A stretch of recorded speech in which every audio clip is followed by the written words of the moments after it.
साथियों, जय भीम, जय भारत, जय संविधान। जय मंडल, जय जोहार, जय विज्ञान, जय लोकतंत्र, जय जवान, जय किसान।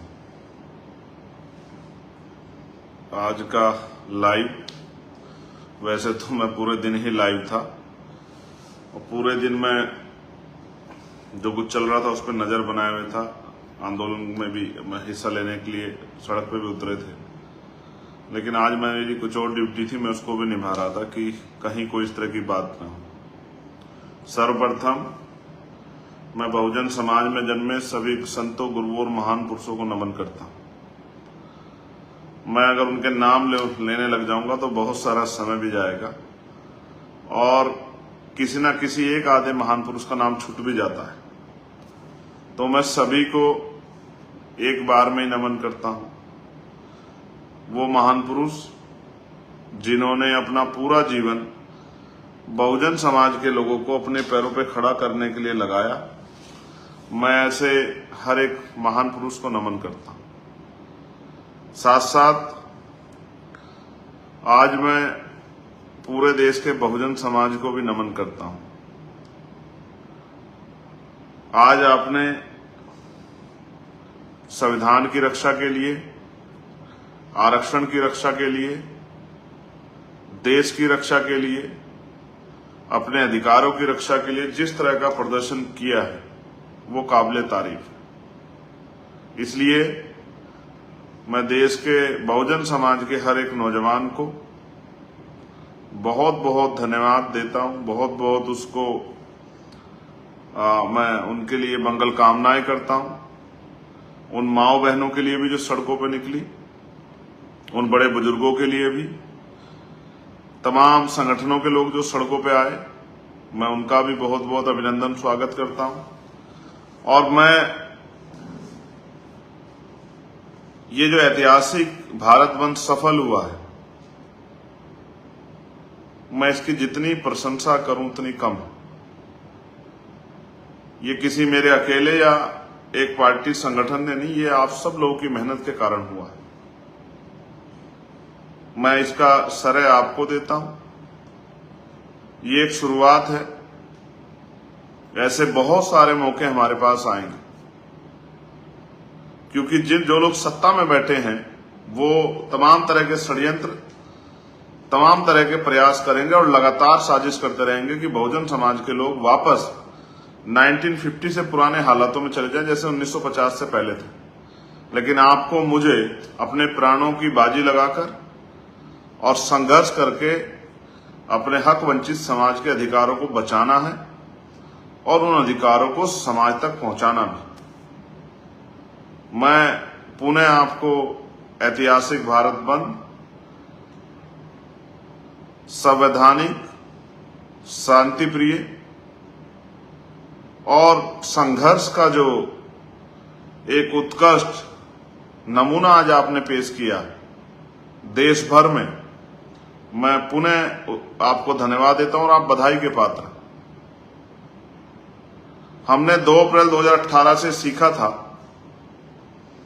कि आंदोलन की कामयाबी इस बात पर निर्भर करती है कि उस आंदोलन में हमें नुकसान कितना होता है।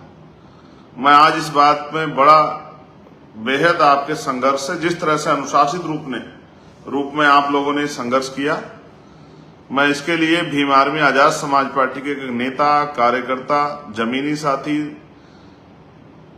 बहुजन आंदोलन के सिपाहियों का, हक वंचित समाज के पहरेदारों का दिल से धन्यवाद करता हूं। 2018 में जो बंद हुआ था उसमें हमने 13 से 14 लोगों की शहीदगी हमारे हिस्से में आई थी, लेकिन इस बार के बंद में आपने जिस तरह से मेरी और तमाम नेताओं की, जिन्होंने आपसे अपील की, उनकी भावनाओं का सम्मान किया और बंद को शांतिपूर्वक सफल बनाने के लिए जिस तरह का संघर्ष किया, अपने गुस्से पे कंट्रोल रखा, तमाम तरह से सभी षड्यंत्रों को बेनकाब किया, तमाम तरह से जो सीक्रेट कोड आपको दिया गया था उसका प्रयोग करके समय समय पे आपने विरोधियों को अपने आंदोलन में घुसने से रोका।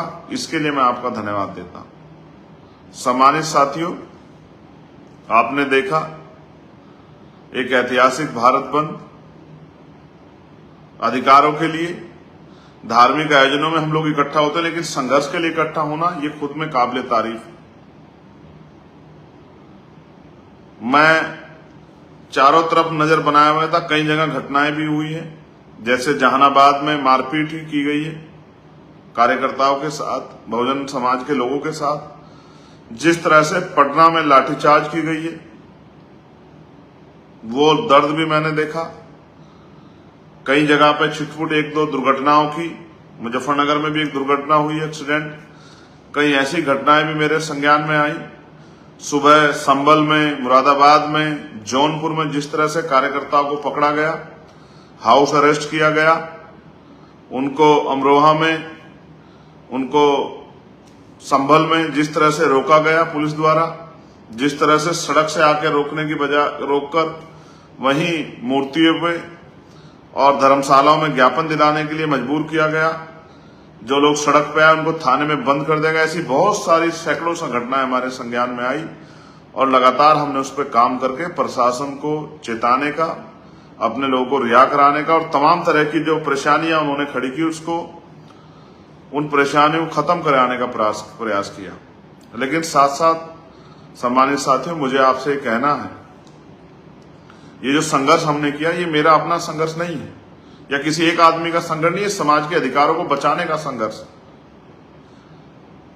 इस बंद से हमने सरकार को चेताया कि निजीकरण के जरिए जिस तरह वो आरक्षण खत्म कर रही है ये अब नहीं चलेगा।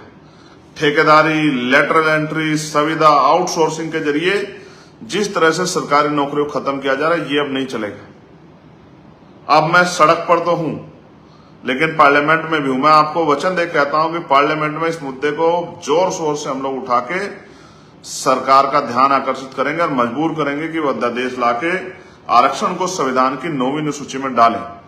साथ साथ मुझे आपसे ये भी कहना है कि संघर्ष के लिए बुलावे नहीं भेजे जाते। अभी प्रथम चरण खत्म हो गया। आज ही मैं अपने साथियों से कहना चाहता हूं देश भर के कि वो कल से ही मीटिंग स्टार्ट कर दे। 11 सितंबर को हमें दिल्ली में अपना शक्ति प्रदर्शन करके समाज का जो है की ताकत जो है, समाज का जो बल है, समाज का जो आक्रोश है, समाज की जो चिंताएं हैं, उसको भी हमें दिल्ली के पटल से सरकार के सामने रखना है। समाज ने बंद बुलाया, हमने गंभीरता को जांचा, एक एक चीज पर नजर बना के रखी, पॉइंट टू पॉइंट सब चीजों को किया, तमाम चीजों का प्रयास करके, संकलन करके, तमाम वार रूम बना के, वो नंबर जारी करके, सब कुछ करके हमने कोशिश की कि आंदोलन सफल हो। हमारी फर्स्ट प्रायोरिटी ये थी कि आंदोलन सफल हो। अब मैं आपसे ये कहना चाहता हूं कि अब आपको पुनः कमर कसनी पड़ेगी। मैं भीम आर्मी आजाद समाज पार्टी के बहादुर साथियों से कहना चाहता हूं, अभी से आप व्यवस्था कर लें। 11 सितंबर को हमें केंद्र की सरकार को और स्टेटों की सरकार को ये बताना है कि वो दिन चले गए जब हमारे अधिकार, पूरे के पूरे अधिकार हमें डकार ले जाते थे और हम लोग चुपचाप मायूसी से दूर खड़े होकर देखते रहते थे। वो दिन चले गए जब हमारे अधिकारों को लूट लिया जाता था, हम पे जुल्म जाति की जाती थी और हम लोग चुपचाप कोने में दुब के बैठे रहते। वो दिन चले गए। अब जो नई जनरेशन है वो अपने अधिकारों को इतनी आसानी से नहीं जान देगी। आज मैंने किसी से कहा भी और मैं आपसे भी कह रहा हूं, क्या कभी आपने 2014 से पहले सुना था कि कमजोर वर्ग के लोग अपने अधिकारों के लिए भारत बंद करते थे? ये नई ऊर्जा जो है, ये जो नया बल पैदा हुआ है समाज में, ये भीम आर्मी के नौजवान साथियों के संघर्ष, उनके समर्पण, उनके संकल्प और जो दिल में उनके आग लगी है बहुजन महापुरुषों के सपनों को पूरा करने के लिए, ये उसकी देन है। आज बहुत सारे कर्मचारियों ने मेरी अपील के बाद छुट्टी ले लेके भी इस बंद में शामिल होने का काम किया। उन्होंने भी अपनी सामाजिक जिम्मेदारी को निभाया। मैं उनसे भी कहना चाहता हूं कि अब कमर कसने का समय आ गया है। ये अधिकार मांगने से नहीं मिलेंगे। एक तरफ हम राजनीतिक शक्ति बना के इन अधिकारों को आप तक पहुंचाने का काम करेंगे, आपके दरवाजे तक लाने का काम करेंगे, बुनियादी सुविधा आप तक पहुंचाने का काम करेंगे, आपके आत्मसम्मान की, आपके अधिकार रक्षा करने का काम करेंगे। दूसरी तरफ समाज से भी मैं अपील करता हूं कि वो भी अपनी शक्ति को अब समय समय पे उसका प्रदर्शन करे। एक बार भारत बंद करना पड़े आपके अधिकारों के लिए, 2 बार करना पड़े, 10 बार करना पड़े, हर महीने करना पड़े, हर साल करना पड़े, हर हफ्ते करना पड़े, लेकिन किसी भी कीमत पर आजादी के 75 साल बाद भी हम लोग बुनियादी सुविधाओं से वंचित होकर जीवन नहीं जिएंगे। मैं गांव देहात में जाता हूं तो लोगों के दर्द को देखता हूं, भूखे पेट देखता हूं, घर के टूटे हुए घरों की छतें देखता हूं, मैला मटमैला पानी, जैसे नाली का पानी होता है ऐसा पानी पीने के लिए मजबूर लोगों को देखता हूं, बीमारियों से सड़क पर घर में मरते लोगों को देखता हूं, अस्पतालों में मरते देखता हूं। मैं जाता हूं अपने क्षेत्र में भी अस्पतालों के निरीक्षण के लिए, मैं उनसे एक ही बात कहता हूं कि इसको ठीक करो, गरीब आदमी आता है। मैं पैसे की कमी में लोगों के उजड़ते सपनों को देखता हूं, अपने नौजवान भाइयों को देखता हूं, रोजगार की कमी के कारण उनकी तकलीफों को देखता हूं, मजदूर को मजदूरी मांगने पे मरते हुए देखता हूं, मुझे रखने पे अपने लोगों की हत्या होते देखता हूं, न्याय मांगने पे पुलिस द्वारा लाठियों से पीट के जेल बंद करके झूठे मुकदमे में जेल में सड़ते अपने लोगों को देखता हूं। मैं सड़क पर बिलखती हुई अपनी बच्चियों को, उनकी लुटती आबरू को देखता हूं। मैं माओ के मिटते सिंदूर को देखता हूं। मैं बहनों की उजड़ती माओ की उजड़ती कोख को और बहनों के उजड़ते हुए घरों को देखता हूं। बहुत तकलीफ होती, सब कुछ होते हुए भी आज भी हम पे होने वाला जुल्म कम नहीं हुआ, और जो अधिकार हमें बाबा साहब अम्बेडकर ने संघर्ष करके दिलाए उनको लगातार सरकारें खत्म करने का काम कर रही हैं। मैं भूख से बिलखते बच्चों को देखता हूं। मैं आपकी बातों में, आपके चेहरों पे, आपकी आंखों में जो दर्द है उस दर्द को देखता हूं, और मैं आपको फिर कह रहा हूं, ये हमें कुछ भी आसानी से नहीं मिला। पीने के लिए पानी से लेके और सार्वजनिक रूप से पढ़ने के लिए स्कूलों में भी हिस्ट्री पढ़ के देखेंगे तो एहसास होगा, उन सब के लिए हमें कीमत चुकानी पड़ी है। मैं आपका भाई चंद्रशेखर आजाद पुनः आपको बधाई देता हूं, और अपने बहादुर साथियों से कहना चाहता हूं जो देश भर में रहते हैं, समय है, अधिकार बचा लो। और अधिकार संघर्ष करके ही बच सकते हैं। और मैं किसी पर टिप्पणी नहीं करना चाहता, लेकिन बहुत सारे लोगों को समझ में आया कि हम जो संघर्ष करते हैं सड़कों का, वो संघर्ष ही सरकारों को हमारे लोगों के खिलाफ कानून बनाने और हमारे लोगों का अहित करने से रोकती है। वरना सरकारों का बस चले तो हमारे लोगों को कच्चा चपा जाए, हमारे अधिकारों को निगल जाए, सारे अधिकार पूंजीपतियों को दे दें। इसलिए मैं आपसे कहता हूं, मैं जो मांगे उठाता हूं वो समाज में परिवर्तन की मांगे हैं कि प्रधानमंत्री हो, राष्ट्रपति हो, राज्यपाल हो, मुख्यमंत्री हो, उनके मंत्री हो, आईएएस हो, आईपीएस हो, क्लर्क हो, कोई नेता हो, कोई भी हो, सबके बच्चों को सरकारी स्कूल में पढ़ना चाहिए, जिससे सरकारी स्कूलों में सुविधाएं आए, गरीब के बच्चे को, किसान मजदूर के बच्चे को भी पढ़ने का अवसर मिले, और अच्छी पढ़ाई की व्यवस्था हो, कम खर्च में व्यवस्था हो, कम पैसे में उनको मौका मिले आगे बढ़ने का। और ऐसे ही कोई भी अधिकारी हो, कर्मचारी हो, नेता हो, अभिनेता हो, मुख्यमंत्री हो, प्रधानमंत्री हो, राष्ट्रपति हो, राज्यपाल हो, मंत्री हो, कोई हो, आईएएस हो, आईपीएस हो, वकील हो, जज हो, सबके बच्चों को जो सरकारी सुविधा ले रहे हैं, उनका इलाज बीमार होने पे सरकारी अस्पतालों में नेताजी का भी, अभिनेता जी का भी, अधिकारियों का भी, उनके बच्चों का भी होगा। तब तक सरकारी अस्पतालों में, जब तक ये काम नहीं होगा, तब तक सरकारी अस्पतालों में अच्छे इलाज की व्यवस्था नहीं होगी। मैं पुनः आपको याद दिला रहा हूं, तारीख क्या है? 11 सितंबर। आपने हर आंदोलन में मेरी बात के साथ खड़े होकर मुझे ताकत देने का काम किया, मेरी बात के साथ खड़े होकर इस देश को बहुजन समाज की ताकत का एहसास कराने का काम किया। मैं आपसे अपील करता हूं, आज से ही अपनी डायरी में नोट कीजिए कि 11 सितंबर दिल्ली, और दिल्ली को ये बताना है कि हम अभी जिंदा हैं, और इस तरह से इतनी आसानी से अपनी आंखों के सामने अपने अधिकारों को जाने नहीं देंगे। दिल्ली में बैठी सरकारें याद रखें, स्टेटों में बैठी सरकारें याद रखें, जो लाठी मेरे लोगों पे चली, एक एक लाठी का हिसाब होगा।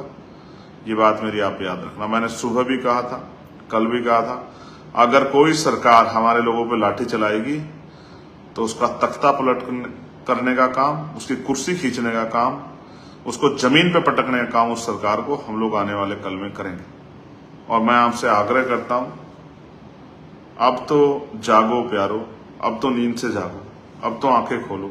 अब तो देखो कौन संविधान के इस तरह संविधान लेके आपके लिए घूम रहा था, ये कहते हुए कि संविधान बचाना, आरक्षण बचाना, लेकिन आपको समझ आया जब आपके अधिकारों की रक्षा की बात आएगी तो आपको खुद लड़ना पड़ेगा। आज भी तो आप खुद ही लड़े हो ना। कोई नेता जो संविधान बचाने के वादे करके, दावे करके आपके बीच घूम रहा था, आया क्या कोई? मैं किसी को बुरा नहीं कह रहा हूं, मैं तो आपको जगाने के लिए हूं और आप सब जानते हैं। 4-4 गोली मैंने इसलिए खाई क्योंकि मैं सच्ची और कड़वी बात कहता हूं।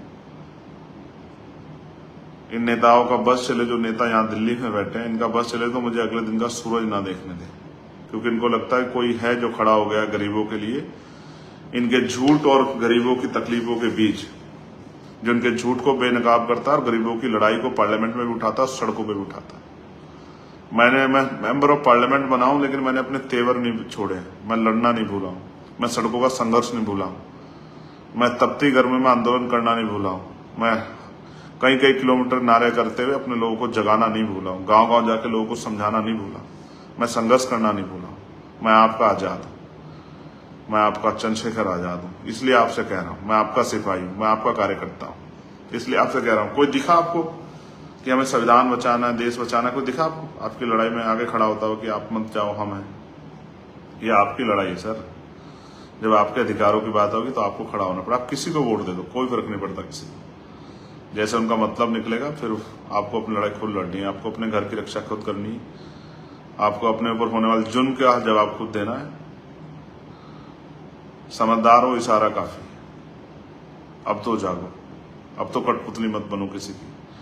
हम लोग संघर्ष कर रहे हैं या नेतागिरी कर रहे हैं, अपने समाज के अधिकारों के लिए तो कर रहे हैं, अपने बहुजन समाज को पैरों पर खड़ा करने के लिए तो कर रहे हैं। और जब हम घर से निकलते हैं, ये भी नहीं पता कि गोलियां कहां से हमारा सामना करेगी, जैसे हमारे अनुभव थे, फिर भी हम घर नहीं बैठे, तो आप महसूस करो कि जो लोग आपके ऐसे समय में साथ नहीं थे वो आपके कितने थे सी, और उनके राज में आपके हितों की कितनी रक्षा होगी। मैं एक बात और आपसे कहना चाहता हूं, मैं आज उन बहादुर साथियों को नमन करता हूं 2 अप्रैल 2018 के, जिन्होंने शहादत दी थी, और उनको भी जिन्होंने हजारों लोगों ने जेल काटी। लेकिन आज हमने कोशिश की कि कोई ऐसी घटना ना हो कि हमारे भाइयों को ये जुल्म सहना पड़े। ये मेरे कंधों पर जिम्मेदारी थी। मुझे भीम आर्मी आजाद समाज पार्टी के साथियों भरोसा था कि वो मेरा भरोसा नहीं टूटने देंगे। साथ साथ मैं ये भी कहना चाहता हूं कि आज जो बहादुर साथियों ने करके दिखाया देश भर में, वो उस इनकलाब का भी कोई तोड़ नहीं है। आप सच्चे सिपाही हो बहुजन समाज के, आप बहादुर योद्धा हो, आपका मुकाबला कोई नहीं कर सकता। अगर सरकारें ज्यादा हठधर्मिता, तानाशाही उतरी, तो इन सरकारों का तख्ता पलट करने में भी ज्यादा समय में नहीं लगेगा। इस बात को भी मैं सरकार को कहना चाहता हूं। सरकार हमें कमजोर समझने की गलती ना करे, सरकार हमें हल्के में ना ले। हमारे अधिकारों हमारे विषयों को और हमारे अधिकारों पे जब चर्चा हो तो उनको हल्के में ना ले, और हमारी पार्लियामेंट में सड़कों पर कई बातों को हल्के में ना ले।